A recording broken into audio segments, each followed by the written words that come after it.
नमस्कार दोस्तों, Rudra online class में आप सभी का स्वागत है। दोस्तों, जैसा कि आप सभी को पता है कि वर्तमान समय में मेरे द्वारा इससे पूर्व में लगभग कुछ उत्तराखंड की महत्वपूर्ण एमसीक्यू सीरीज़ पर काम कर रहा हूं और इसी के साथ ही जितने भी आपकी बेसिक पुस्तक है परीक्षा वाणी, उसके माध्यम से जो भी आपके क्वेश्चन आते हैं, आपकी वनडे एग्जाम या फिर आपके यूकेपीएससी के माध्यम से जो भी क्वेश्चन पूछे जाते हैं दोस्तों, या फिर प्री के माध्यम से जो भी क्वेश्चन पूछे जाते हैं, उनको मैं पूर्व कराने का प्रयास कर रहा हूँ। दोस्तों, अभी मैं वर्तमान समय में आप सभी के लिए हिंदी के महत्वपूर्ण टॉपिक को शुरू करने जा रहा हूं, जिसमें मैंने शुरुआत से ही आप सभी को पढ़ाने का प्रयास करूंगा। हालांकि दोस्तों, इसमें लगभग 30 से 40 वीडियो आएंगे आपकी हिंदी की, और कंप्लीट हिंदी का कोर्स मैं आपको इसी माध्यम से पढ़ाने वाला हूं। तो दोस्तों, हम शुरुआत बेसिक से चीज़ से करेंगे, जब हम जहाँ से बात करेंगे कि भाषा क्या होती है, भाषा के बारे में हम सभी लोगों ने पढ़ना है, और भाषा से शुरुआत करते हुए दोस्तों हम लास्ट में अलंकार तक पहुँचाने का प्रयास करेंगे। चलिए शुरुआत करते हैं। सबसे पहले बात करते हैं भाषा किसे कहते हैं। तो दोस्तों, आप सभी को पता होगा कि हमने इस टॉपिक में हमने क्या क्या पढ़ना है, इसको थोड़ा समझने की कोशिश करेंगे। तो हमने बात करना है यहाँ पे कि भाषा किसे कहते हैं। एक सबसे महत्वपूर्ण टॉपिक पहले बात करेंगे भाषा से, ठीक है। हमने हिंदी भाषा की बात नहीं करी, अभी हम पहले बेसिक से बात करेंगे। भाषा के बारे में हमने पढ़ना है, भाषा की परिभाषा के बारे में हम पढ़ेंगे, भाषा के प्रकार के बारे में पढ़ेंगे, भाषा के वेद और भाषा और बोली क्या होती है, इन दोनों में हम अंतर स्पष्ट करेंगे। हालांकि दोस्तों, बहुत सारी आपकी किताबों में एक डेफिनेशन से दे रखी है, उसको भी आपने समझना है, और भाषा के विभिन्न प्रकारों के बारे में, विभिन्न वेदों के बारे में हम इस वीडियो के माध्यम से आपको अवगत कराने का प्रयास करेंगे। चलिए शुरुआत करते हैं दोस्तों। सबसे पहले बात करते हैं कि भाषा क्या होती है। सबसे पहले थोड़ा समझने की कोशिश करते हैं कि यहाँ पर लिखा हुआ मैंने भाषा के बारे में कि भाषा होती क्या है। तो दोस्तों, सबसे पहले इसको समझने का प्रयास करेंगे कि भाषा क्या होती है। भाषा, आप सभी को पता है दोस्तों कि भाष धातु से बनी है। भाषा जो है आपकी भाष धातु से बनी है। अब आप लोगों को लग रहा होगा सर ये धातु क्या होता है। तो धातु दोस्तों सोना चांदी नहीं है। धातु क्या होते हैं कि जो मूल भाषा है, आप सभी को पता है दोस्तों कि सभी भाषाओं की जननी क्या है, संस्कृत है। सभी भाषाओं की जननी संस्कृत है, और संस्कृत के बाद ही अन्य भाषाओं का यहाँ पे क्या हुआ, विकास हुआ। हालांकि आपने देखा होगा दोस्तों, एक क्रम के रूप में हम पढ़ते हैं संस्कृत, पाली, प्राकृत, अपभ्रंश और अभट्ट और प्राचीन हिंदी को हम जब पढ़ते हैं, तो आपने देखा होगा सबसे पहले अगर बात करी जाए तो ये मूल भाषा जो हमारी वो क्या है, आपकी संस्कृत है। तो सबसे पहले बात करेंगे मूल भाषा क्या है हमारी, संस्कृत। संस्कृत भाषा के क्रिया का मूल रूप धातु कहलाता है। समझने की कोशिश करना कि धातु क्या होती है आपकी संस्कृत भाषा में, क्रिया का जो मूल रूप होता है उसे क्या कहते हैं दोस्तों, धातु कहते हैं। भाष धातु का अगर हम शाब्दिक अर्थ निकालेंगे दोस्तों, तो विचार प्रकट करना। देखिए दोस्तों, अगर बात करी जाए कि भाष धातु का जो शाब्दिक अर्थ यहाँ पे बताया जा रहा है कि विचार प्रकट करना होता है। देखिए, कोई भी मनुष्य हो अपने विचारों का आदान प्रदान करने का जो माध्यम जो अपने सामने लाता है, वो भाषा के धातु, भाष धातु से लाता है। यानी कि कहने का अर्थ, तात्पर्य मेरा ये है दोस्तों, जब मनुष्य द्वारा अपने भावों और विचारों को आदान प्रदान करने का माध्यम जो होती है उसे क्या कहते हैं, भाषा कहते हैं। समझने की कोशिश करेंगे यहाँ पे दोस्तों कि भाषा क्या होती है। मैंने आपके डेफिनेशन के माध्यम से लिखा हुआ है कि विचारों के आदान प्रदान करने का माध्यम जो कहलाती है वो क्या कहलाती है, आपकी भाषा कहलाती है। यानी कि कोई एक मनुष्य है और उस मनुष्य द्वारा दूसरे मनुष्य के पास अपने विचारों को यानी अपने भावों को किस रूप में रखा जाए, तो वहाँ पे उस भाषा के रूप में किस भाषा का प्रयोग किया जाए, उसी को क्या कहते हैं दोस्तों, भाषा। यानी कि मनुष्य के विचारों का आदान प्रदान, यानी कि ए नाम का व्यक्ति बी को अपनी बात किस प्रकार से पहुंचाएगा और बी व्यक्ति ए तक अपनी बात को किस प्रकार से पहुंचाएगा, तो विचारों का आदान प्रदान करने का माध्यम ही क्या कहलाती है दोस्तों, भाषा कहलाती है। तो इसको थोड़ा समझने की कोशिश करेंगे कि विचारों के आदान प्रदान करने का माध्यम भाषा कहलाती है। तो थोड़ा समझ गए होंगे आप सभी लोग कि भाषा क्या होती है दोस्तों। भाषा हिंदी, अभी मैं हिंदी भाषा की बात नहीं कर रहा हूँ दोस्तों, मैं बात कर रहा हूँ सिंपल सी बात कि भाषा क्या होती है। तो भाषा संस्कृत भाषा का मूल धातु यानी कि क्रिया का जो मूल रूप होता है उसे धातु कहते हैं। आपने दोस्तों संस्कृत में पढ़ा होगा, पढ़ धातु पढ़ा होगा आप लोगों ने, और लिख धातु पढ़ा होगा आप सभी लोगों ने। तो पढ़ धातु, लिख धातु, ये सारे क्या हैं, संस्कृत भाषा के धातु रूप हैं। लेकिन इसी पढ़ धातु और लिख धातु के साथ अगर हम बात करी जाए, इसी पढ़ धातु और इसी लिख धातु के साथ अगर आपने देखा होगा कि ना प्रत्यय जोड़ा जाता है। अब देखो दोस्तों कि आप सभी को पता है कि प्रत्यय क्या होता है। देखिए, हालांकि हम अगली वीडियो में या फिर अगली क्लास में हम प्रत्यय उपसर्ग सब पढ़ेंगे, लेकिन थोड़ा समझने की कोशिश करूंगा आप सभी लोग कि प्रत्यय होता क्या है। तो किसी शब्द के अंत में लगने वाला जो शब्द है और किसी शब्द के आदि यानी प्रारंभ में लगने वाले को हम क्या कहते हैं, उपसर्ग। उपसर्ग किसी शब्द के आगे में लगता है या फिर आदि में, हम बोल सकते हैं प्रारंभ में, और प्रत्यय किसी शब्द के अंत में लगता है। तो इसको थोड़ा समझने की कोशिश करेंगे। प्रत्यय क्या होता है दोस्तों, किसी शब्द के अंत में। तो अगर यहाँ पे लिख धातु और पढ़ धातु जो शब्द लिखे जाते हैं दोस्तों, उन्हीं को क्या कहते हैं, संस्कृत भाषा की क्रिया का मूल रूप उन्हें धातु रूप दिया गया। तो चलिए थोड़ा सा बात करते हैं कि भाषा की विशेषताएं क्या क्या होती है। तो देखो, मनुष्य द्वारा अपने विचार के अनुसार भाषा को अर्जित किया जाता है। देखिए दोस्तों, कोई भी मनुष्य है, सबसे पहले बात करी जाए मनुष्य द्वारा अपने व्यवहार, यानी कि जहाँ पर सामाजिक दृष्टि से अगर उसकी जो भाषा है या फिर उसकी बोली है, उसके अनुसार ही मनुष्य उस भाषा को क्या करता है, अर्जित करता है, यानी कि सीखता है वहाँ पे, है ना। तो भाषा की पहली विशेषता क्या होती है दोस्तों, कि मनुष्य द्वारा अपने विचारों के अनुसार भाषा को अर्जित करना। दूसरी अगर बात करी जाए तो भाषा परिवर्तनशील होती है, बिल्कुल होती है दोस्तों। अगर दोस्तों परिवर्तनशील नहीं होती तो आप सभी को पता होगा, सभी भाषाओं की जननी क्या आती है, संस्कृति। अगर ये भाषा परिवर्तनशील नहीं होती तो संस्कृत के बाद क्या नहीं बनती, आप सभी को पता होगा कि पाली नहीं बनती, और पाली के बाद प्राकृत नहीं बनती, और प्राकृत के बाद अपभ्रंश नहीं बनती। तो यानी कि कुल मिला के अगर बात करी जाए, भाषा धीरे धीरे अपने में क्या है, एक परिवर्तनशील होती रही, और वर्तमान समय में हमने क्या देखा है, प्राचीन हिंदी को देखा है। तो यहाँ पे समझने की कोशिश करेंगे आप सभी लोग कि भाषा क्या एक परिवर्तनशील है, जिसका अपना अंतिम रूप नहीं होता। क्यों नहीं होता दोस्तों, क्योंकि भाषा में देखो हमेशा परिवर्तन होता रहता है। हालांकि हमारी जो भाषा है वो देवनागरी है, और सॉरी हमारी जो भाषा है वो क्या है, आपकी हिंदी है, और लिपि क्या है दोस्तों, देवनागरी है। तो इसी के अनुसार हम पढ़ते हैं, और भाषा के रूप के अनुसार अगर आगे भी भविष्य में देखेंगे आप, वर्तमान में आपने देखा होगा दोस्तों, हमारी हिंदी वर्णमाला में 52 वर्णों के बारे में आपने पढ़ा है, लेकिन वर्तमान में आपका 53वां वर्ण भी जुड़ गया है ना। आपने देखा होगा इस प्रकार से एक 8 लाभ बना हुआ है, और इसको 53वां वर्ण के रूप में हिंदी भाषा में मानक रूप दिया गया है, और कुल मिला के हमारे 53 वर्ण हो चुके हैं वर्तमान में, जबकि हमारे पहले कितने थे, 52 वर्ण थे। तो हालांकि हम वर्णमाला में इसके बारे में चर्चा करेंगे, आप समझने की कोशिश करेंगे पहले। चलिए बात करते हैं दोस्तों, तीसरे नंबर पे है एक भाषा की मूल संरचना दूसरी भाषा की मूल संरचना से अलग होती है। बिल्कुल होती है दोस्तों, किसी की भाषा संस्कृत है, किसी की भाषा अरबी है, किसी की फारसी है, तो यहाँ पे एक ही बात लिखी हुई है, एक भाषा की मूल संरचना दूसरी भाषा की मूल संरचना से अलग होती है, जिसमें भाषाओं की संरचना और भिन्नता होती है। बिल्कुल होती है, और प्रत्येक भाषा की अपनी क्या होती है दोस्तों, लिपि और व्याकरण होता है। ठीक है, तो इसको समझने का प्रयास करेंगे आप सभी लोग। अलग अलग भाषाओं की अपनी एक लिपि है, और अपनी अपनी क्या है, व्याकरण है। और नेक्स्ट है आपका यहाँ पे, भाषा परिवर्तनशील होने के साथ साथ भाषा का मानक रूप भी होता है। बिल्कुल होता है दोस्तों, देखो परिवर्तनशील तो है, लेकिन वर्तमान में जो भाषा आपकी प्रचलित है, यानी कि आपकी वर्तमान में हिंदी भाषा प्रचलित है, और हिंदी भाषा का अपना क्या है, मानक रूप है। तो आई होप आपको समझ आ गया होगा कि भाषा की 4 विशेषताओं को मैंने यहाँ पे समझाने का प्रयास करा है आप सभी को, कि मनुष्य द्वारा अपने विचारों के व्यवहार के अनुसार अर्जित किया जाता है, पहला। और दूसरा है यहाँ पे भाषा क्या है, आपकी परिवर्तनशील है। तीसरा आपने समझ लिया होगा दोस्तों कि मूल संरचना दूसरी भाषा की मूल संरचना से अलग होती है, और प्रत्येक भाषा की अपनी क्या होती है दोस्तों, लिपि और व्याकरण होता है।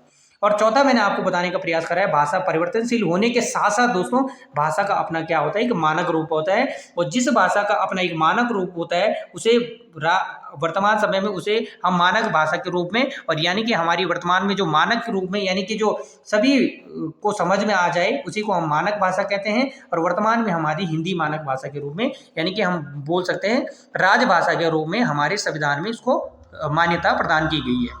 तो आई होप आपको समझ आ गया होगा दोस्तों कि भाषाओं की 4 भिन्नताओं के विशेषताओं के बारे में मैंने आपको समझाने का प्रयास करा है। चलिए थोड़ा सा बात करते हैं अब। यहाँ पे एक वही चीज़ लिखी है दोस्तों, समझने की कोशिश करेंगे आप सभी लोग। देखो भाषा किसे कहते हैं, समझने की बात करूँगा कि जिस माध्यम से व्यक्ति अपने मन के भावों व विचारों को लिखकर या बोलकर एक दूसरे के समक्ष सामने प्रकट करता है, उसे भाषा कहते हैं। बिल्कुल सही बात है दोस्तों, अगर एक मनुष्य दूसरे मनुष्य के सामने अपने भावों और विचारों को प्रकट या फिर लिखकर या फिर बोलकर अपनी बात को स्पष्ट करता है, तो उसे क्या कहते हैं दोस्तों, भाषा। भाषा अर्जित संपत्ति है दोस्तों, यानी कि अपने सामाजिक दृष्टि से उसमें व्यवहार में लाई जाती है। जब किसी भी बच्चे या फिर मनुष्य का जन्म होता है, तो सबसे पहले उसमें सुनने की क्षमता आती है, उसके बाद उसमें बोलने की, फिर पढ़ने की और फिर लिखने की, है ना। तो इसी प्रकार से भाषा का रूप आगे की ओर बढ़ता रहता है। चलिए थोड़ा समझने की कोशिश करेंगे। अब यहाँ पे लिखा हुआ है, यहाँ पे भी भाषा के बारे में वही बात लिखी हुई है। भाषा वह साधन है जिसके द्वारा हम अपने विचारों को व्यक्त कर सकते हैं, इसलिए हम वाचिक ध्वनियों का भी प्रयोग करते हैं, है ना। यानी कि अपने विचारों का हम, यानी कि अपने अनुसार जो हमने अपने व्यवहार के माध्यम से सीखी हुई भाषा है, उसका हम क्या करते हैं दोस्तों, प्रयोग करते हैं। अब भाषा के प्रकार कितने होते हैं दोस्तों, इसको समझने की प्रयास करेंगे हम सभी लोग। भाषा के कितने प्रकार होते हैं, तो दोस्तों समझने के प्रयास करेंगे भाषा के कितने प्रकार होते हैं। तो दोस्तों भाषा के 3 प्रकार होते हैं। एक होती है आपकी मौखिक भाषा, दूसरी होती है आपकी लिखित भाषा और तीसरी होती है आपकी सांकेतिक भाषा। तो तीनों भाषाओं के ऊपर हम चर्चा करते हैं दोस्तों, थोड़ा इसको समझने के प्रयास करेंगे। तो यहाँ पे समझने की प्रयास करेंगे कि भाषा का क्रम पहले क्या होता है कि भाषा का क्रम, देखो जैसे हमने पढ़ा है, जैसे आप लोगों ने देखा है दोस्तों कि हिंदी भाषा का क्रम होता है, उसी प्रकार से भाषा का भी अपना एक क्रम होता है। जैसे आपने देखा होगा हिंदी भाषा का क्रम आपने सुना होगा कि पहले क्या होता है आपकी पाली, प्राकृत, संस्कृत, फिर उसके बाद पाली, प्राकृत और अपभ्रंश, है ना, और अवगढ़ और प्राचीन हिंदी। तो उसी प्रकार से हमारा भाषा का क्रम भी होता है दोस्तों। सबसे पहले किसी भी मनुष्य के अंदर अगर बात करी जाए तो सुनने की क्षमता आती है, फिर उसमें बोलने की क्षमता आती है, फिर उसमें पढ़ने की क्षमता आती है, फिर उसमें लिखने की क्षमता आती है। कहने का मतलब है किसी भी मनुष्य के अंदर अगर भाषा का विकास क्रम जागृत होता है दोस्तों, तो सुनकर होता है, फिर बोलकर होता है, फिर पढ़कर होता है, फिर लिखकर, है ना। तो ये यानी कि यहाँ पे मैंने एक ट्रिक की वाइज लिखी है, इसको बोलते हैं सर्वबल्य, यानी कि संस्कृत भाषा में इसको बोलते हैं श्रवण, वदन, पढ़न और लेखन, है ना। समझने का प्रयास करेंगे कि सुनना, श्रवण मने सुनना, वदन मने बोलना, पढ़न मने पढ़ना और लेखन मने लेखन मने लिखना, है ना। तो समझने का प्रयास करेंगे आप। और ये दोस्तों किसका क्रम है, आपका भाषा का क्रम है। अब देखिए समझने का प्रयास करेंगे, मैंने आपको एक ही बात बताई है कि भाषा के 3 प्रकार होते हैं। देखो जब अभी हम ऊपर बात कर रहे थे कि भाषा के कितने प्रकार होते हैं, 3। अब 3 कौन कौन से प्रकार होते हैं, थोड़ा इसको समझने की बात करेंगे। सबसे पहले बात होती है मौखिक भाषा, फिर होती है आपकी लिखित भाषा और तीसरी होती है आपकी सांकेतिक भाषा। तो इन तीनों भाषाओं के ऊपर हम चर्चा करेंगे। तो सबसे पहले एक एक करके हम बात करेंगे दोस्तों कि मौखिक भाषा क्या होती है, लिखित भाषा क्या होती है और सांकेतिक भाषा क्या होती है। अब यहाँ पे समझने का प्रयास करेंगे। सबसे पहले बात करते हैं मौखिक भाषा के ऊपर। देखो मौखिक भाषा क्या होती है दोस्तों, जब एक व्यक्ति या व्यक्तियों का समूह विचारों का आदान प्रदान करता है तथा सामने वाला सुनकर उसे ग्रहण करता है, इस संचार के माध्यम को मौखिक भाषा कहलाती है। अब देखो होता क्या है दोस्तों कि एक व्यक्ति है या फिर व्यक्तियों का जो समूह होता है और अपने विचारों को आदान प्रदान सामने वाले को सुनकर ग्रहण करता है, इस संचार के माध्यम को क्या कहते हैं, मौखिक भाषा कहते हैं। अब देखो इसके उदाहरण मैंने बहुत अच्छे से लिखे हैं दोस्तों, इसको समझने का प्रयास करेंगे। देखिए कभी कभी क्या होता है दोस्तों कि एक व्यक्ति द्वारा रेडियो पर अपनी बात बोली जाती है और उसे समाचार के माध्यम से हमारे द्वारा सुना जाता है। दूसरी बात अगर बात करी जाए दोस्तों, एक व्यक्ति का दूसरे व्यक्ति के साथ किस भाषा में बात करी जाए, मौखिक भाषा की बात कर रहा हूँ दोस्तों, और ये उदाहरण आगे एग्जाम में आ भी चुके हैं।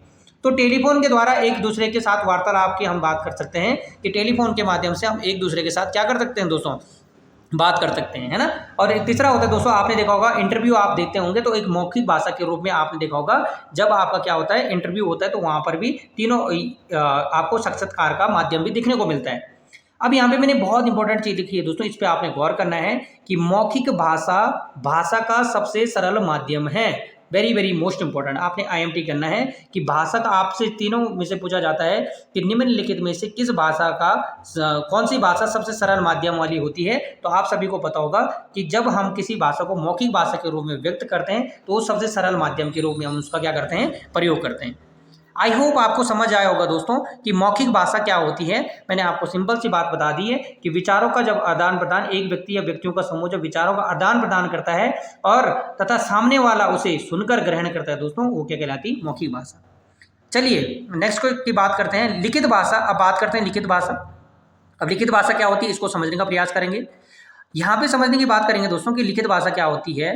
लिखित भाषा जब एक व्यक्ति अपनी बात लिखकर दूसरे व्यक्ति को तक पहुंचाता है, यानी कि हम चिट्ठी का माध्यम बोल सकते हैं दोस्तों। हालांकि आज के दौर पे हमने देखा होगा, आज के टाइम पे सोशल मीडिया से लेकर और बहुत सारी ऐसे अन्य चीज़ें हैं जो हमारे पास बहुत ही आसानी से हमें मिल जाती। लेकिन जब एक ऐसा जमाना था दोस्तों जिस समय पे कम्युनिकेशन का अभाव होने के कारण, यानी कि बहुत सारी चीज़ें थी दोस्तों जिस समय पे नेटवर्क नहीं हुआ करते थे, तो एक चिट्ठी के माध्यम से एक व्यक्ति को पत्र लिखा जाता था। तो उसी को हम क्या बोलते हैं दोस्तों, लिखित माध्यम। जब एक व्यक्ति अपनी बात लिखकर दूसरे व्यक्ति तक पहुंचाता है और दूसरा व्यक्ति उसे पढ़कर ग्रहण करता है, इस संचार के माध्यम को हम लिखित भाषा कहते हैं। Very very most important. अब यहाँ पे इसका उदाहरण की अगर हम बात करेंगे दोस्तों, तो पत्रकारिताओं के माध्यम हो सकते हैं, पुस्तकों के माध्यम हो सकते हैं और पत्र के माध्यम हो सकते हैं। आप लोग आई होप अच्छे से समझ चुके होंगे कि भाई कहने का अर्थ ये है कि पत्र पत्रिकाओं के माध्यम से अपने विचारों का आदान प्रदान करना ही क्या कहलाता है, आपका लिखित भाषा का रूप होता है। अब यहाँ पे मैंने एक बहुत नोट करके एक चीज़ लिखी है दोस्तों, इसको समझने का प्रयास करेंगे कि लिखित भाषा सरल और कठिन दोनों होती है। अब देखिए सबसे पहले बात करी जाए थी, हमने बात करी थी मौखिक भाषा। तो मौखिक भाषा क्या होती है, अब ये सरल होती है और ये क्वेश्चन आपके एग्जाम में भी पूछा गया दोस्तों कि लिखित भाषा का रूप किस प्रकार से होता है। तो लिखित भाषा सरल और कठिन दोनों प्रकार की होती है, इसको समझने का प्रयास करेंगे। चलिए अब बात करते हैं, आपका आई होप आपको समझ आ गया होगा दोस्तों कि लिखित भाषा क्या होती है। अब बात करते हैं, आपका तीसरा है सांकेतिक भाषा। सांकेतिक भाषा क्या होती है दोस्तों, इसको समझने का प्रयास करेंगे। जब एक व्यक्ति द्वारा अपनी बात दूसरे व्यक्ति तक संकेत या इशारा, आपने देखा होगा दोस्तों, संकेत और इशारे के माध्यम से पहुंचाई जाती है तो वो सांकेतिक भाषा कहलाती है। अब इसमें ना तो आप लिखकर बोल सकते हो ना तो आप बोलकर, इसमें संकेत के माध्यम से, इशारों के माध्यम से आप बात को व्यक्त कर सकते हो। आप किस रूप में कर सकते हो, उदाहरण के तौर पे हम देखेंगे, सड़क चौराहे पर खड़े पुलिस कर्मचारी द्वारा गाड़ियों को रोकना। आपने देखा होगा दोस्तों कि जहां पर आपने ट्रैफिक में देखा होगा, एक पुलिस वाला आपके सामने खड़ा रहता है और किसी गाड़ी को रोक के रखता है, किसी को सूचना देता है कि आप आगे बढ़िए। यानी कि हम बोल सकते हैं एक ट्रैफिक रूल के हिसाब से वो कार्य करते हैं, है ना। और दूसरी बात, अगर एग्जाम्पल इसके सांकेतिक भाषा के रूप में देखा जाए दोस्तों, तो आपने देखा होगा किसी भी क्रिकेट मैच में एक एम्पायर का बहुत बड़ा रोल होता है। जब एम्पायर के द्वारा एक उंगली खड़ी की जाती है और उसमें उसका जो निर्देश होता है वो आउट का होता है दोस्तों। किसी भी खिलाड़ी के ऊपर अगर एम्पायर द्वारा दिया गया जो निर्देश होता है वो आउट का होता है। आपने समझना होगा कि सड़क पर चौराहे पर एक पुलिस खड़ा है और उसके द्वारा इशारों से गाड़ियों को रोकने के लिए जो चीज़ें की जाती है उसे सांकेतिक भाषा के रूप में प्रयोग किया जाता है। आपने देखा होगा दोस्तों गाड़ी का हॉर्न द्वारा दिया गया संकेत, जो आपने देखा होगा दोस्तों, आपने कहा सर ये तो आपने देखा होगा कि गाड़ी का हॉर्न, तो आपने देखा होगा दोस्तों कि गाड़ी का हॉर्न हम किस रूप में देते हैं। देखो ये क्या है, आपका निरर्थक के रूप में और के रूप में प्रयोग में लाया जाता है। देखो जो गाड़ी का हॉर्न है दोस्तों वो निरर्थक के रूप में होता है और ये सांकेतिक भाषा के रूप में आता है। अब यहाँ पे समझने की प्रयास करेंगे, और सबसे ज़्यादा इंपॉर्टेंट चीज़ लिखी हुई मैंने कि सांकेतिक भाषा सबसे कठिन भाषा होती है। यही क्वेश्चन आपके आयोग द्वारा IQSSC द्वारा पूछा गया दोस्तों कि सांकेतिक भाषा क्या होती है, सबसे कठिन भाषा होती है, क्योंकि सांकेतिक भाषा के अपने निश्चित संकेत नहीं होते हैं। तो बात आ गई आप सभी को समझ में कि मैंने कहा कि मौखिक भाषा सरल होती है, लिखित भाषा सरल और कठिन दोनों होती है, और जो आपकी यहाँ पर सांकेतिक भाषा है वो सबसे कठिन भाषा होती है। आई होप आपको समझ आ गया होगा दोस्तों कि भाषा के तीनों प्रकार के ऊपर मैंने बात कर दी, मैंने आपके सामने बात कर दी। मौखिक भाषा क्या होती है आपकी, लिखित भाषा क्या होती है आपकी, और सांकेतिक भाषा क्या होती है। तो यहाँ तक समझने का प्रयास करेंगे दोस्तों, और आज मैं इस चैप्टर को यहीं तक समाप्त करने का प्रयास करता हूँ। और दोस्तों आपके लगातार इसी प्रकार से आपको मैं पढ़ाने का प्रयास करूँगा, और आपने नोट्स को बनाते हुए चलते जाना है और आपने यहाँ पे ध्यान भी रखना है, ठीक है। तो समझने का प्रयास करेंगे। अभी मैं सिर्फ बात कर रहा हूँ भाषा के बारे में। धीरे धीरे दोस्तों हम हिंदी भाषा को पढ़ेंगे, हिंदी भाषा का विकास पढ़ेंगे, फिर हम धीरे धीरे वर्णमाला को पढ़ेंगे, तत्सम तद्भव को पढ़ेंगे। जितने भी आपके हिंदी के चैप्टर है दोस्तों, यानी कि 20-22 चैप्टरों को लगभग मैं इसी चैनल के माध्यम से आपको पढ़ाने का पूर्ण प्रयास करूंगा। Thank you so much.